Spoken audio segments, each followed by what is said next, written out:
Bem-vindos à nossa turma de Vedanta, curso da Bhagavad Gita. E a gente vai sempre iniciar cantando esses versos iniciais e depois a Gita Dhyana, que são versos de meditação que a gente canta antes de iniciar o estudo da Gita. E esses versos a gente vai ver na próxima aula mais detalhadamente, para que quando a gente cante esses versos no início da aula, vocês possam também apreciar a beleza do entendimento dos versos e não só cantar os versos. Então, a gente vai cantar eles hoje, para vocês irem se familiarizando também, e aí na próxima aula a gente aprende um pouquinho mais sobre o significado dos versos. São 9 versos e que a gente canta sempre no início das aulas.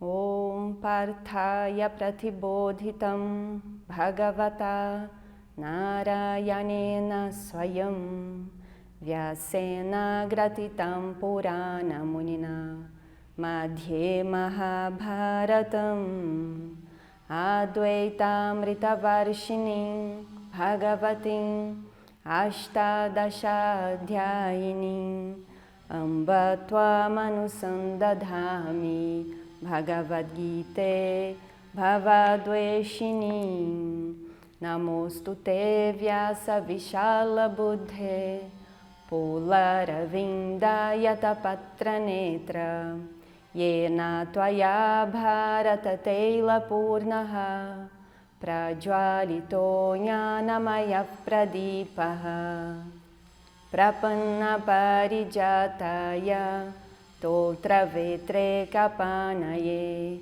Jnana Mudraya Krishnaya Gitamrita Duhe Namaha Sarvopanishado Gavaha Dogdha Gopalanandanaha Partho Vatsa Sudhir Bhokta Dugdam Gitamritam Mahat Vasudeva Sutam Devam Kamsa Chanuramardanam Devaki Paramanandam Krishnam Vande Jagadgurum Bhishma Drona Tata Jayatrata Jala Gandharani Lotpala Shalyagrahavati Kripena Vahani Karnena Velakula Ashwatthama Vikarna Gora Makara Duryodhana Vartini Sotirna Kalupanda Vairana Nadi Kaivarta Keshavaha Parasharya Vachasaroja Mamalam Gitartha Gandotkatam Nanakhyana Kakesaram Harikatha Sambodhana Bodhitam Loke Sajjana Shadpadeira Haraha Pepiyamanam Muda Bhuyad Bharata Pankajam Kalimala Pradvamsina Shreyase Mukam Karoti Vachalam Pangum Lankayate Girim Yat Kripatamaham Vande Paramananda Madhavam Yam Brahma Varunendra Rudra Marutaha Stumvanti Divyaistavehi Vedei Sangapadakramopanishadehi Gayanti Yam Samagaha Dhyana Vastita Tatgatena Manasa Pashyanti Yam Yoginaha Yasyantam Navidusura Suraganaha Devaya Tasmai Namaha.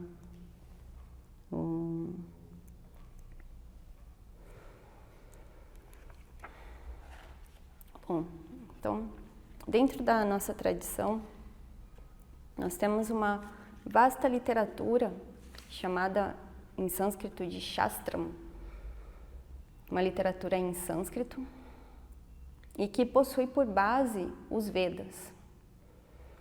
Shastram, né, que significa escritura, essa literatura, possui um significado oculto dentro da palavra. Eu sempre costumo dizer que o sânscrito esconde as palavras em sânscrito escondem as definições, o significado dentro das próprias palavras. Mas, na verdade, quando a gente começa a estudar, a gente vê que essas palavras revelam um significado. Então, dentro da palavra Shastra, a gente vai ter um significado que faz a gente entender melhor o que são essas escrituras, o que são toda essa literatura védica. E Shastram, a gente pode, então, dividir essa palavra em duas, né? Shas, então, que significa comando e ensino, né? A gente vai ver também que no sânscrito as palavras têm vários significados, a mesma palavra. E Tra significa salvar. Então, Swami Paramarthananda fala, né, que essas escrituras vão salvar as pessoas de todos os problemas, através do ensino e do comando. Né? E por que através do ensino e do comando? Porque inicialmente, quando a gente começa a estudar, né, começa a ter o contato com as escrituras, com os shastrams, parece que o ensinamento é um comando, está mandando a gente fazer, né, alguma coisa. E depois, com o tempo, a gente vê que, na verdade, não é um comando, é um ensino, é um ensinamento que vai transformar a nossa vida. Mas até que a gente possa entender, assimilar o conteúdo dos shastrams como sendo um ensino, um ensinamento, a gente vai ter ele ainda na nossa mente como se fosse um comando. Então parece que é uma ordem, faça isso, faça aquilo. Né? Então até Shankara compara Shastram com uma mãe, porque a mãe, quando a criança é pequena, a mãe não vai ficar explicando para a criança, né? Não coloque o dedo na tomada, né? Porque vai acontecer isso, você vai tomar um choque. A mãe simplesmente vai falar não, né? Vai ver a criança colocando a mão na tomada e vai dar um comando para a criança. Quando a criança ganha maturidade, cresce, a mãe pode explicar o porquê que a criança não pode colocar a mão ali, dedo na tomada. E as escrituras são dessa forma também. Inicialmente a gente vê como sendo um comando, mas com o tempo, com o estudo, a gente vê que na verdade é um ensino, a gente está recebendo um aprendizado dentro desse ensinamento, dessa tradição védica. Então, por isso que é chamado de Shastram, né? Aquilo que vai, então, através do comando do ensino, vai salvar, né, a humanidade. Então, Shasanat Trayate Iti Shastram, né? Significa aquilo que salva a humanidade dos problemas através dos comandos nos estágios iniciais e nos estágios posteriores através do ensino. Bom, então dentro dessa vasta literatura, então, que é chamada de Shastram, que a gente chama de Shastram, que tem como base os Vedas, a gente chama de literatura védica porque os Vedas são a base de todo esse estudo, de toda essa tradição védica, que a gente chama de Vaidika Dharma.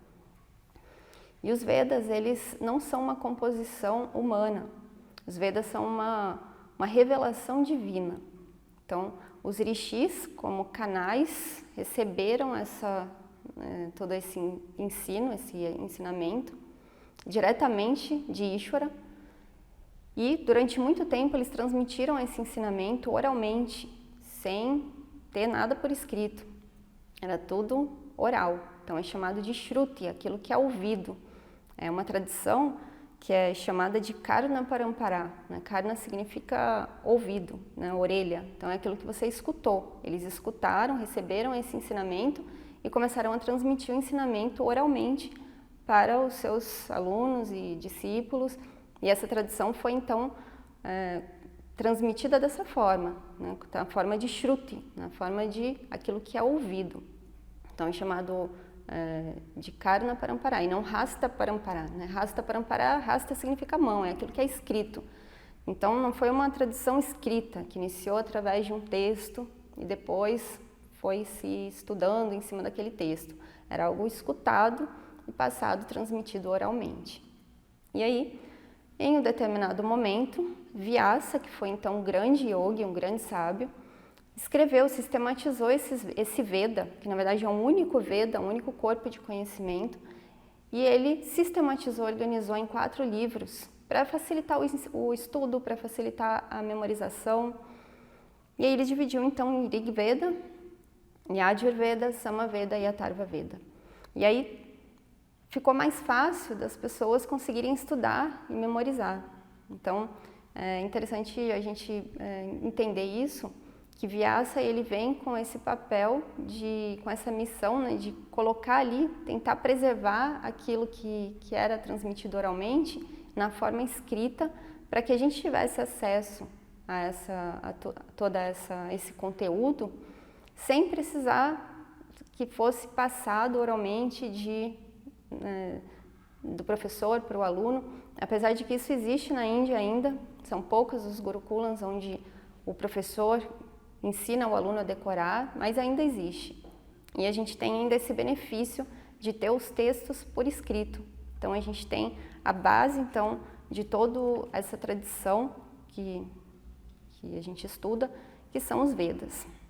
E a gente tem, né, desses Vedas, vários outros shastrams, vários outros tipos de textos que foram escritos, então, criados por sábios, grandes yogis, para facilitar o estudo, o ensinamento dos Vedas, porque os Vedas têm uma linguagem mais complexa, um sânscrito mais difícil da gente entender, ele é todo poético, ele é todo escrito na forma de mantras. Tudo que existe dentro dos Vedas é chamado de mantra, então ele é todo cantado, os 4 Vedas são cantados, cada um de uma forma, mas é mais difícil de uma pessoa, um estudante, conseguir entender, captar aquele ensinamento que está ali nos Vedas. Então, alguns sábios criaram então textos que ficaram aí já eternizados como textos que são parte dessa tradição védica. Então, textos, por exemplo, na forma de sutras, a gente tem alguns textos que são resumos, a gente tem textos na forma de smritis, aqueles textos que são então poéticos, eles são escutados, os mestres estudam os Vedas, escutam e estudam, e depois criam textos baseados nos Vedas, mas com uma linguagem mais acessível, uma linguagem onde o aluno consegue ali assimilar melhor aquele ensinamento. E a gente tem também os Puranas, que são as histórias, então histórias antigas, né? Purana significa antigo, então as histórias antigas populares que são contadas junto com o ensinamento que tem nos Vedas. Então se pegam as histórias populares da região, lá, né, no sul da Índia, por exemplo, no norte da Índia, e aí acrescentam o ensinamento em cima daquela história, e aí se torna então um Purana, né, uma história muito antiga contada tradicionalmente na Índia. E a gente tem também aquele que é chamado de Itihasa, né? Itihasa é uma história também, mas é uma história que realmente aconteceu, uma história real, onde o autor vai colocar ali a gente pode até dizer que ele coloca uma masala ali, né? Um tempero naquela história que aconteceu, para que ela se torne mais atraente. Então, essa história, por exemplo, Mahabharata, que é a história que a gente vai estudar, de onde a Bhagavad Gita faz parte, é considerada uma Itihasa, é uma escritura, um texto baseado nos Vedas, que possui uma história realmente que aconteceu, uma história verdadeira, mas foi colocado, acrescentado ali uma masala, um tempero a mais, para que ficasse mais interessante para os alunos, para que as pessoas quisessem estudar. Então, a gente tem, né, esse Itihasa, né, que é aquilo que realmente aconteceu. E a gente tem também os Bhashyams, que são comentários védicos, dentro das escrituras de todos esses textos que eu falei para vocês, de todas as formas de textos. Tem sábios que vão lá, pegam os textos e fazem comentários, então, em cima, facilitando também o estudo, então, chamado de Bhashyam. E dentro de toda essa tradição, então, de toda essa literatura muito vasta, a gente tem 3 textos que são fundamentais para o estudo do yogi, né, da yogini, que é chamado de Prasthanatrayam, que são as Upanishads, a Bhagavad Gita e o Brahma Sutra. E a gente vai estudar um desses 3 que são, então, fundamentais, que é a Bhagavad Gita. A Bhagavad Gita, na verdade, não é um livro por si só, é um capítulo dentro de um livro que é chamado Mahabharata. Então, um dos maiores épicos da Índia, junto com Ramayana, que é um outro texto também, e considerado um épico porque ele conta uma história de uma família e de uma forma heróica, né? Eles tiveram uma atitude de heróis dentro dessa história, então por isso que é considerado um épico, né? E o Mahabharata é uma das maiores histórias. Dentro do Mahabharata tem essa história principal da família, onde a gente vai falar um pouquinho da família de Hastinapur, mas tem outras várias histórias secundárias que se tornaram textos também que são estudados hoje dentro da tradição védica. E para a gente ver a quantidade de detalhes que existe dentro do Mahabharata. Então é dito que o que existe no mundo, todas as situações que existem estão dentro do Mahabharata. Se não tiver no Mahabharata é porque não existe. Então tudo que existe está lá dentro do Mahabharata. E então para a gente entender, né, Mahabharata conta então essa história que inicia com Shantanu e Ganga, que eram um casal, e casaram e foram muito felizes, tiveram 8 filhos. E 7 filhos morreram. O último filho, que é Bhishma, né, Devavrata, foi o único que sobreviveu. E ele se tornou, então, um grande guerreiro, um grande yogi.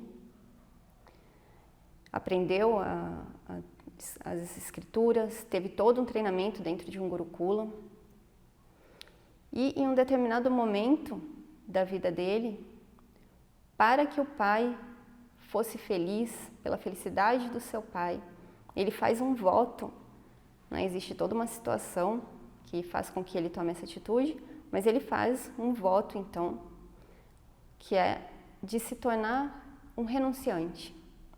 Ele renuncia ao trono, ele seria então o futuro rei, ele era o filho do rei Shantanu, de Hastinapur, mas ele renuncia a esse reinado, ele renuncia ao trono, né? Ele diz que vai ficar lá no reinado, mas renuncia ao trono.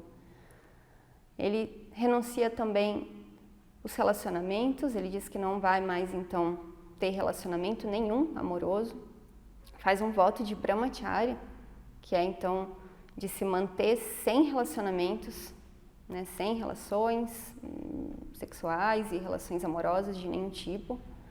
E por fazer esse voto, né, ele é considerado, o pai dele chama ele de Bhishma, que é aquele de votos difíceis, aquele que faz um voto muito difícil. Esse é o significado do nome de Bhishma. Então, a partir de Bhishma, então esse grande guerreiro, ele se torna ainda mais poderoso por esse voto tão difícil que ele faz de renúncia pela felicidade do seu pai. E ele, quando o pai morre, ele não pode assumir o trono, porque ele fez o voto de renúncia. E aí quem assume o trono é um meio-irmão dele, Vichitravira. E Vichitravira se casa com 2 esposas, mas morre sem deixar os descendentes, não deixa nenhum filho. E aí, para que o reinado tivesse então uma continuidade, né, é necessário que tenha um menino para que seja o rei, a família então decide fazer, a avó, né, decide fazer então um ritual, que é um ritual que só pode ser feito por um sábio, e aí ela chama um outro irmão então, né, meio-irmão de Bhishma, de Vichitravira, para fazer esse ritual nas esposas de Vichitravira que ficaram viúvas, sem filhos. E aí esse ritual faz então com que nasçam 3 crianças no reinado, que é Dhritarashtra, Pandu e Vidur. E aí, Dhritarashtra nasce cego, mas é uma criança que tem muita força de vontade, ele quer muito ser o rei, e ele treina, ele consegue se desenvolver plenamente dentro do reinado. Mas ele tem características adármicas, já desde pequeno. Ele é muito invejoso, ele é muito ambicioso, acaba sendo até de uma forma negativa, às vezes quer passar por cima dos irmãos e maltratar as pessoas, então é uma pessoa adármica. O segundo filho, que é Pandu, o segundo bebê que nasceu, é uma criança dármica, nasce uma criança muito boa, auxilia o irmão que é cego durante toda a vida, sempre incentiva o irmão e permite com que o irmão seja o rei, apesar de que dentro da lei do reinado não era permitido uma pessoa, um príncipe cego, assumir o trono, porque o príncipe, o rei, ele tem que saber tudo o que está acontecendo, ele tem que ver tudo o que está acontecendo, ele tem que liderar a guerra, eles são kshatriyas, são guerreiros. Então, Pandu, mesmo vendo que o irmão, né, possui essa limitação, ele treina o irmão, ele auxilia o irmão para que o irmão então possa ser o rei, né, quando fosse então feita o momento da coroação. E o outro bebê é Vidura. Vidura nasce uma criança muito sábia e auxilia o reinado. Ele também é muito dármico, ele não quer o trono para ele, ele só auxilia os irmãos, auxilia o reinado, a manter o Dharma, né, dentro do reinado. Então, dessas 3 crianças, Dhritarashtra, então, quando se torna adulto, casa com Gandhari, uma princesa, e tem 100 filhos. E a gente não vai entrar em detalhes aqui na história, mas ele tem 100 filhos. E esses 100 filhos, o primeiro dele é Duryodhana, e todos eles simbolizam o Adharma. Tudo aquilo, todas as características negativas, todas as emoções negativas, impulsos, desejos, né, inveja, raiva, cobiça, agressividade, enfim, tudo aquilo que é negativo é representado então através desses 100 filhos de Dhritarashtra. E Pandu se casa com 2 esposas, que é a Kunti e a Madri, e ele tem 5 filhos, que são 5 filhos de Pandu, chamados Pandavas. E nascem crianças extremamente dármicas, crianças que auxiliam, são boas, possuem todas as características positivas, diferente dos filhos de Dhritarashtra, né, que eram chamados então de Kauravas, e que possuíam essas qualidades negativas, os Pandavas possuíam então as qualidades positivas. E aí, durante toda a vida deles, os Kauravas, então esses 100, né, primos dos Pandavas, né, esses 100 filhos de Dhritarashtra, passam a vida tentando prejudicar os Pandavas, tentando eliminar os Pandavas, até matar os Pandavas. Eles fazem de tudo, cometem todos os crimes que a gente pode imaginar, tentando eliminar os Pandavas então do reinado. E os Pandavas se mantiveram firmes em ahimsa durante todo o tempo em que eles viveram junto com os Kauravas, tentando sempre contornar situações, perdoar e responder à agressividade deles com amor, com entendimento, porque eles eram parentes, eram primos, e eles tentaram de tudo, tentaram o método ahimsa, né, até o último momento.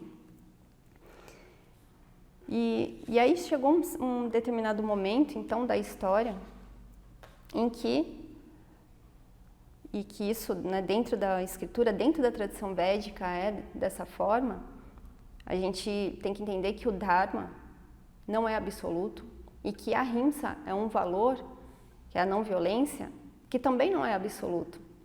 A gente, dentro das escrituras, né, e dentro de todo esse ensinamento, a gente aprende que a gente tem que evitar a violência, ao máximo que a gente puder.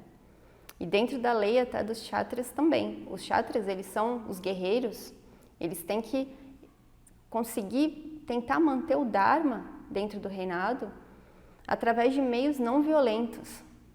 Mas, em um determinado momento, se todos os meios não violentos não dão certo, aí você pode, excepcionalmente, usar a violência para eliminar o adharma. Então, a gente tem que entender muito bem as situações também, né? Quando a gente escuta isso, às vezes a gente fala, não, então eu posso ser violento.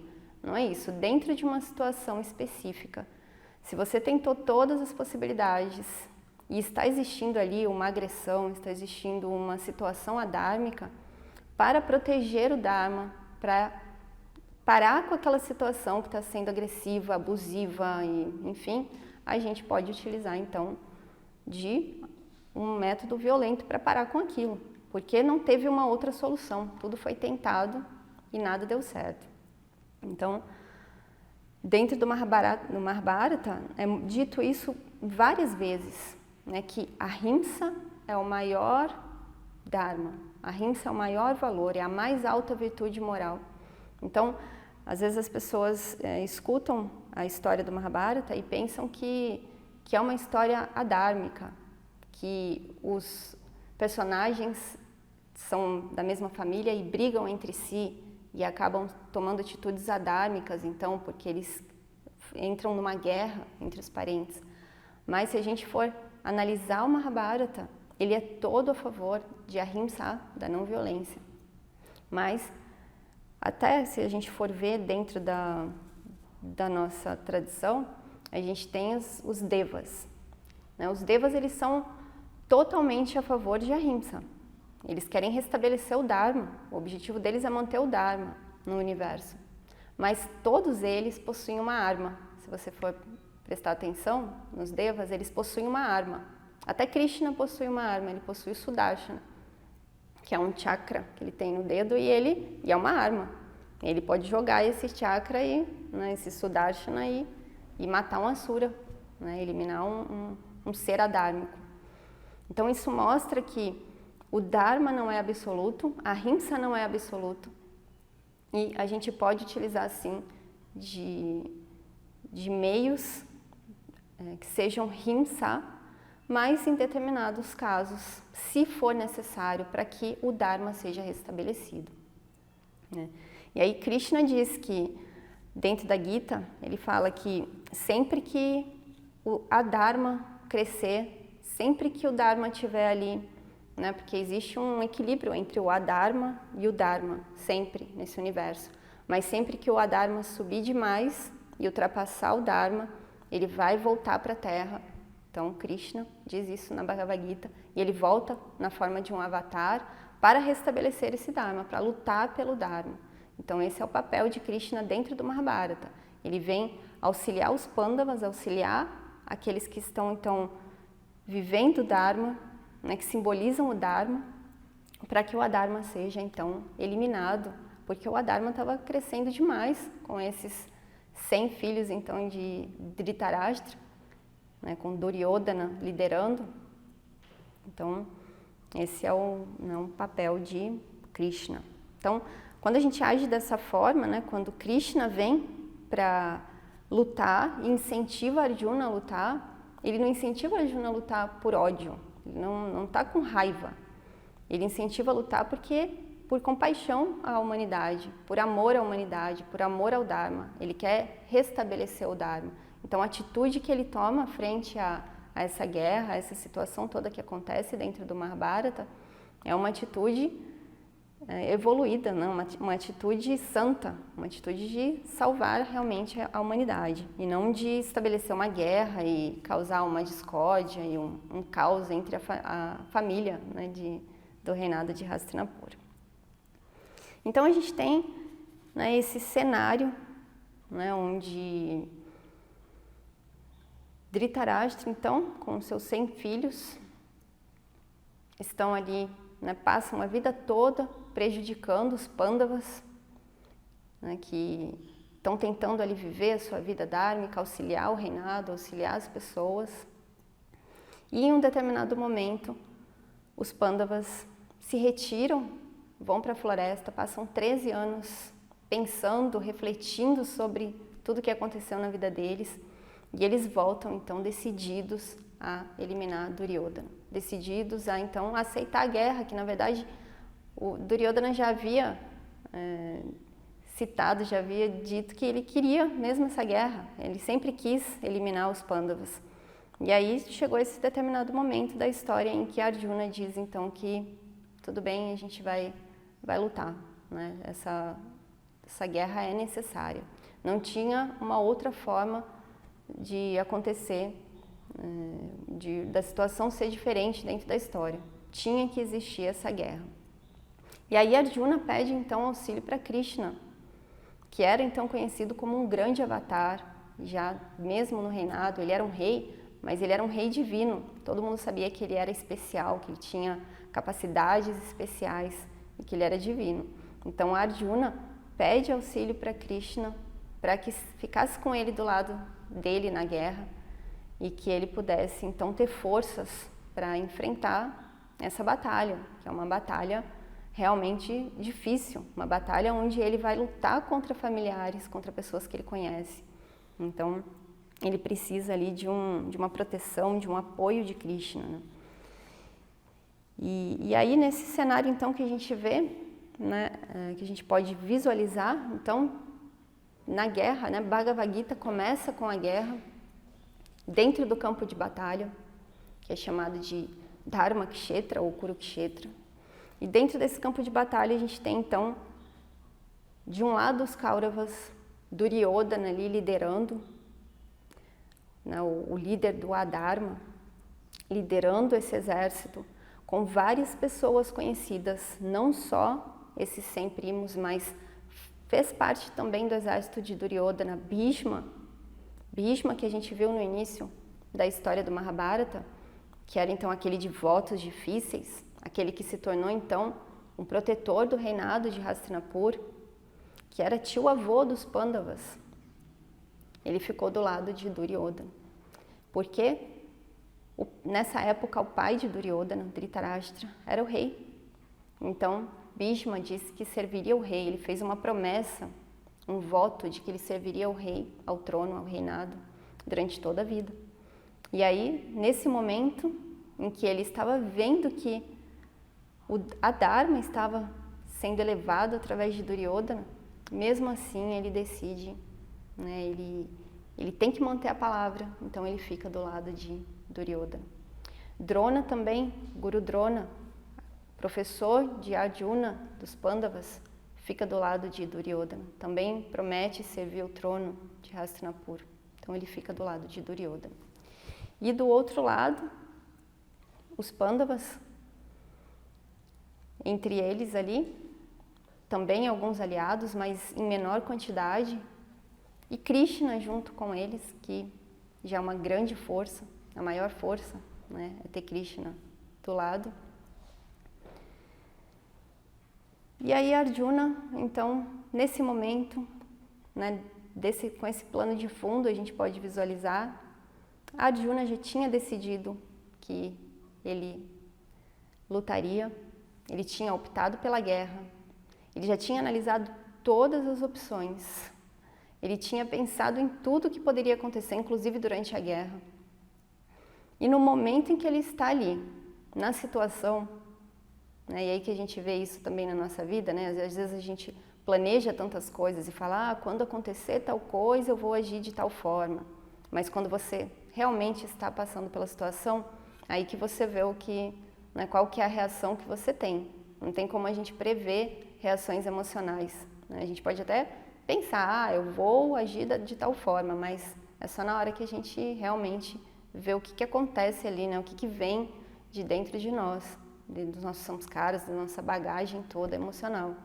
E aí Arjuna, nesse momento, pede para Krishna, então, levar a carruagem próximo do exército oposto, né, do exército de Duryodhana. E Krishna, então, que está ali guiando Arjuna, né, e simbolicamente ele levando a carruagem de Arjuna para o campo de batalha, leva então essa carruagem próxima do exército. E Arjuna, então, quando olha para o exército inimigo, ele não vê imediatamente só Duryodhana, porque se ele só visse Duryodhana, a raiva dele já ia crescer, né? Ele realmente estava ali, né, muito bravo com tudo aquilo, né? Com muita raiva de tudo aquilo que Duryodhana estava fazendo. Mas o que ele vê, além de Duryodhana, é Bhishma, ele vê o seu tio-avô, ele vê Drona, o seu guru, ele vê tantos rostos conhecidos ali naquele exército. E quando ele vê tudo isso, ele pede as forças. E aí tudo aquilo que ele tinha planejado dentro da mente dele, tudo aquilo que ele tinha estabelecido que seria no momento da guerra, de repente desaparece. E ele era um guerreiro, um kshatriya. acostumado com guerras, mas quando ele chega na frente daquele exército inimigo, ele realmente perde as forças. E aí por isso que o primeiro capítulo chama Arjuna Vishaya Yoga, porque é a tristeza de Arjuna. É o momento em que Arjuna se vê ali numa situação e sofre um impacto emocional e não consegue lidar com aquilo. Ele tinha planejado tudo na mente dele, mas quando ele chega ali na frente, ele não consegue manter a força, manter aquele planejamento que ele tinha feito na mente dele. Então, naquele momento, Arjuna pede para Krishna ajudá-lo, porque realmente ele não tem forças. E naquele momento, nesse momento exato onde Arjuna chega na frente do exército inimigo, a gente vê que na verdade o que Arjuna tem pelos familiares, por Bhishma inclusive, Drona, o Guru, não é amor. Não é que ele ele sente amor pelos familiares e ele está se sentindo ali numa situação difícil de ter que lutar contra os familiares por sentir amor. O que ele sente, na verdade, é raga, ele sente apego pelos familiares. E aí a gente, nesse momento, consegue entender até, pensar um pouquinho sobre o que é raga e o que é prema, né, que é amor. Raga significa apego e prema significa amor. E geralmente as pessoas misturam, né, amor e apego. Inclusive Arjuna faz isso. Né? Arjuna, ele acredita que ele ama os seus parentes. E na verdade o que ele sente ali é apego. E apego, até Swami Paramarthananda chama de um vício emocional, né? Um vício psicológico, uma dependência emocional. E para a gente entender o que é raga, né, e conseguir também aplicar isso na nossa vida, perceber se o que a gente sente realmente é amor ou se é apego, a gente tem que entender primeiro que raga é aquilo que a gente pode, né, dentro da definição, colocar apego, mas é uma cor que a gente coloca em cima de um objeto, né, das pessoas que são próximas de nós. Então, tudo aquilo que faz parte do nosso convívio, né, todas as pessoas que estão ali próximas de nós, a gente vai colocar uma cor naquelas pessoas. Uma cor que deixa as pessoas e os objetos com uma importância diferente, um valor diferente das pessoas e dos objetos que são distantes de nós. Então, eu posso colocar uma cor porque eu nasci perto de certas pessoas, então eu nasci na minha família, e aí eu me acostumei com aquelas pessoas, né, com a forma como que as pessoas falam e me tratam desde pequeno. E aí o convívio com aquelas pessoas faz com que elas entrem na categoria de pessoas próximas. Então são pessoas próximas de mim. E aí por serem pessoas próximas, pessoas do meu círculo, né, familiar ali próximos, então elas têm um colorido diferente das pessoas que são distantes de mim, as pessoas que eu não convivo. E aí a gente tem então raga, a gente tem um apego por essas pessoas, não necessariamente amor. A gente se apega às pessoas porque a gente convive com as pessoas. A gente se apega a objetos porque a gente possui os objetos e aí você se acostuma com aqueles objetos e aí os objetos são bons, principalmente se o objeto traz alguma felicidade para você, né? Alguma sensação boa, ou as pessoas também, aí você vai ter um apego ainda maior por aqueles objetos, por aquelas pessoas. Ou você pode ter também doença, né? Você pode ter aquilo que é a aversão, né? Dentro do seu círculo também de contato, de proximidade de pessoas e objetos próximos, você pode ter tanto raga, tanto aquilo que você colore e torna mais bonito e você quer próximo de você, quanto doença, você pode colorir também de uma forma feia, você não gosta, e aí você não quer aquilo perto de você, você quer distância. Então, o apego, ele vem junto com esse valor a mais que a gente coloca, essa cor a mais que a gente coloca em cima das pessoas, dos objetos. A gente não olha com objetividade, a gente olha com um filtro a mais que a gente acrescenta ali e que torna mais especial. Então, quando a gente faz isso, né, isso está dentro dos ensinamentos védicos, quando existe o apego, quando existe raga, o adharma pode acontecer. E quando existe amor real, o adharma não vai acontecer jamais. Então, dentro das situações onde a gente tem apego, né, e a gente não sente amor real, se aquela situação, enquanto aquela situação está sendo confortável para mim, enquanto a situação está sendo agradável, confortável, do jeito que eu quero, né, e no apego as relações são assim, você fica com as pessoas, próximo das pessoas ou dos objetos, porque elas proporcionam algo para você. Então, enquanto essa troca estiver acontecendo, tá tudo bem, você fica ali, tá tudo ótimo. Agora, a partir do momento que você não tem mais essa troca, não existe uma reciprocidade entre o objeto e você, entre a pessoa e você.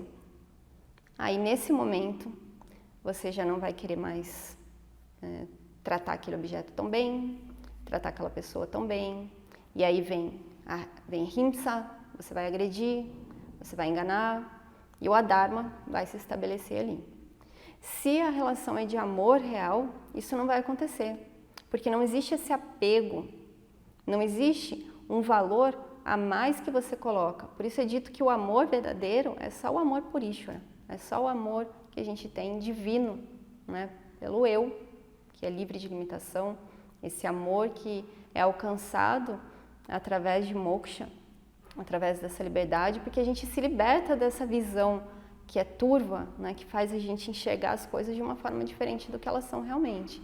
Então, né, essa é a diferença de apego e de amor, né? O apego está na forma de você receber, né? Você quer receber algo.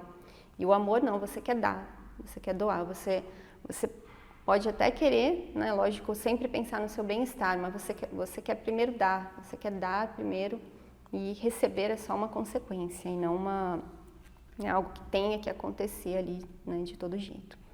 Então, o apego, ele nasce, na verdade, da fraqueza, né? O apego nasce de um coração que está ali vazio, que precisa de um preenchimento, né? E a gente precisa de tantas coisas, objetos e pessoas para sentir o nosso coração preenchido e a gente preenche através do apego, né? E quando a gente preenche a nossa vida e se apega, né? E até a gente coloca como se fosse ali uma muleta que a gente se segura em algo que a gente está apegado, o que vai vir depois disso é choca, que é tristeza.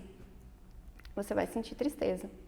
E você vai sentir tristeza porque os objetos são temporários. Os objetos e todo o universo é impermanente, né?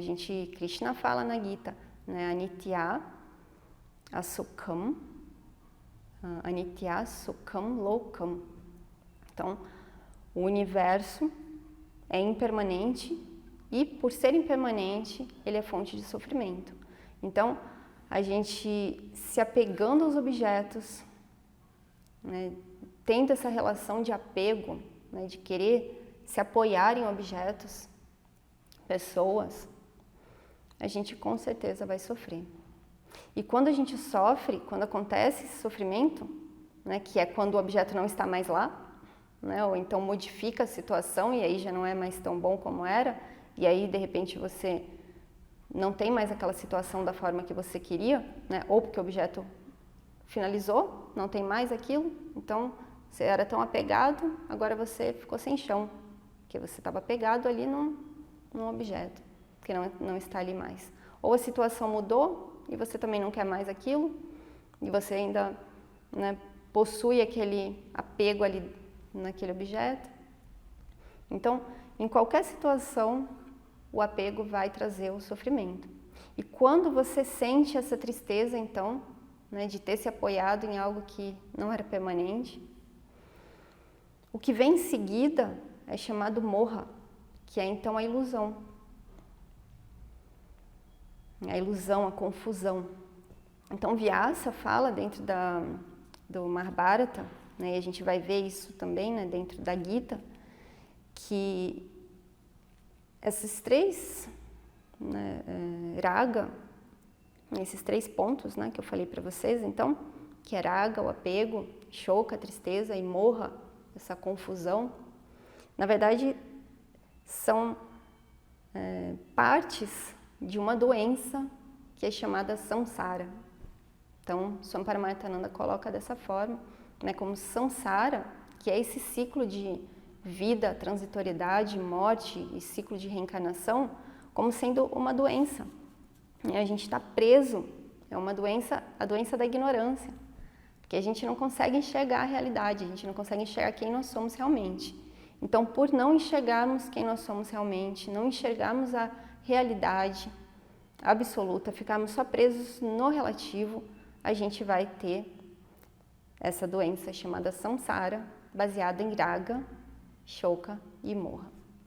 E nesse momento, então, voltando para o cenário da Bhagavad Gita, que a gente viu Arjuna, então, lá no campo de batalha, olhando para o exército inimigo, naquele momento, por estar sentindo apego, e aí que a gente vê, como que a gente sabe que Arjuna está sentindo apego ou amor? Porque nesse momento, ele sente tristeza e automaticamente ele fica confuso. Então, ali ele apresenta as 3 características dessa doença aí, que Swami Paramarthananda coloca, né, como sendo o samsara. Né? Ele se vê ali totalmente perdido. Ele fala, Krishna, eu estou confuso. Ele usa exatamente essas palavras, quando ele se vê na frente dos familiares. E ele mesmo não consegue entender o que está acontecendo.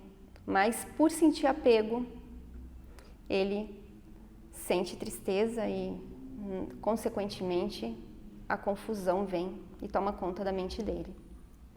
E aí, como a gente viu que em raga, quando a gente tem raga, quando a gente tem o apego, o adharma também vai acontecer, porque ali não é amor de verdade, né? É apego, é uma ilusão. A gente observa também na mente de Arjuna como existe já a confusão entre o Dharma e o Adharma nesse momento. Porque até durante 13 anos ele pensou sobre a guerra, ele refletiu sobre a guerra, ele pensou se seria dhármico ele entrar numa guerra com os familiares, e ele decidiu que sim, que a guerra era Dharma, era Dharma Yuddha, né? A guerra dhármica. E aí no momento em que ele está lá na guerra, que ele já tinha decidido e pensado em tudo, ele começa a pensar e duvidar daquilo que ele tinha chegado à conclusão e começa a acreditar que a guerra era adármica. Ele fala para Krishna, será que é certo eu fazer isso? Né? E ele já tinha chegado à conclusão de que era uma guerra dármica, e realmente era. Krishna tinha dito que essa guerra era dármica, mas no momento em que ele tem ali aquele choque, aquele impacto emocional do apego, ele fica confuso e fala, será que isso é? Será que é dharma mesmo? Será que essa guerra é dármica? Será que eu devo realmente, né, entrar para essa guerra? Um outro ponto também que mostra que Arjuna ficou muito confuso e o adharma começou a tomar conta dele, da mente dele, é porque ele, nesse mesmo momento, né, ali com Krishna, né, pedindo auxílio de Krishna e tendo em meio a toda essa confusão, ele fala que ele gostaria então de se tornar um renunciante. Né? Ele fala, será que não seria bom então eu, né, tomar um sannyasa aí, né, me tornar renunciante agora e abandonar tudo isso, né, e viver uma vida de renúncia? Afinal, eu quero o autoconhecimento, eu quero entender quem eu sou, o que eu quero é isso, eu quero moksha, eu entendi, mas então por que eu tenho que, né, ficar aqui nessa situação? Será que não é melhor eu abandonar tudo e me tornar um sannyasi? E aí, dentro da nossa tradição, você escolher o sannyasa para fugir da situação, para fugir de algo na sua vida, é adármico. Então, sannyasa adármico é você escolher o sannyasa tendo as suas obrigações, as suas responsabilidades e querendo tomar esse sannyasa só para fugir da situação. E Arjuna sabia muito bem disso. Arjuna era um yogi, Arjuna tinha estudado tudo, né? Os shastrams, né? Ele estudou num Gurukula, ele tinha Krishna como seu guru. E mesmo assim, nesse momento, ele tem essa ideia de tomar sannyasa, então, esse sannyasa adármico. Então, isso mostra também que Arjuna estava com essa, né, com a doença do apego, né, do samsara. E aí, em meio a todo esse cenário, então, essa situação onde Arjuna está ali, né, sem forças para lutar, sendo um grande kshatriya, um grande guerreiro, um grande yogi, e com toda essa confusão na sua mente, todo esse adharma ali surgindo na sua mente, ele vê que ele não tem mais força sozinho para modificar aquela situação, e aí ele se rende a Krishna. Então, nesse momento, quando ele se rende a Krishna, a gente tem então a qualificação do yogi, a qualificação daquele que pode receber o ensinamento. Então, Arjuna, nesse momento, é qualificado como aquele que é o Shishya, aquele que é o discípulo perfeito, porque ele se rende a Krishna, ele pede para Krishna o ensinamento. E Krishna aceita ser o seu guru, porque Krishna tem todas as qualificações de um guru. E quais são as qualificações que são necessárias para se tornar um guru? É você não ser afetado por essa doença, então, do samsara, né? Você não tem mais esse problema, né, dessa confusão na sua mente, né, de raga, shoka e moha, e vivendo nesse samsara, né? Alguém que já ultrapassou isso, que alcançou então a liberação, né, a libertação então desse ciclo de samsara, que tem clareza e que sabe o remédio então para esse problema, para essa doença do samsara. E Krishna tinha todas essas qualidades. Krishna sabia exatamente como ensinar Arjuna. Krishna sabia qual era o remédio que Arjuna precisava. Então, no primeiro capítulo, Arjuna pede esse auxílio. Arjuna se torna então o yogi, aquele que é uma inspiração para nós, que somos yogis e estamos também buscando por esse autoconhecimento. E do segundo capítulo até o último, até o 18º, Krishna então mostra o remédio, então qual que é a solução para esse problema de Arjuna, e que é o nosso problema também. Então a gente agradece muito e reverencia muito Arjuna como sendo aquele que é o símbolo de um yogi, né, de uma yogini, aquele que, através das suas dúvidas, das suas perguntas que são tão incríveis e tão geniais, ele, recebendo o ensinamento de Krishna, ele passa esse ensinamento então para toda a humanidade. Então, através de Arjuna, todos nós somos beneficiados com os ensinamentos de Krishna, né? Graças a Arjuna, graças a esses questionamentos que surgem então na mente de Arjuna. Então, a gente finaliza essa primeira parte, né, do nosso curso, e na próxima aula a gente vai iniciar com os cantos, e aí a gente vai entender um pouquinho mais sobre Krishna, sobre Arjuna e sobre os personagens, porque a gente vai passar pelos 9 versos do Gita Dhyana, que são os versos de meditação a Bhagavad Gita. Mas com esse cenário que eu passei então aqui para vocês, né, com toda essa imagem agora na mente de vocês, de Arjuna e de Krishna, a gente vai construir então, né, todo esse estudo, e que a gente tenha aí forças para continuar o estudo, que a gente consiga então se manter firmes até o final e aprender com Arjuna o que Krishna vem ensinar para nós. Depois desse ensinamento, né, do Gita Dhyana, que são esses 9 versos, a gente vai entrar então no capítulo 13 da Gita, onde Krishna vai falar sobre 20 qualidades da mente do yogi. São 20 valores que nós precisamos ter, né? Todo yogi precisa ter, yogini, para que a mente esteja capacitada para o autoconhecimento.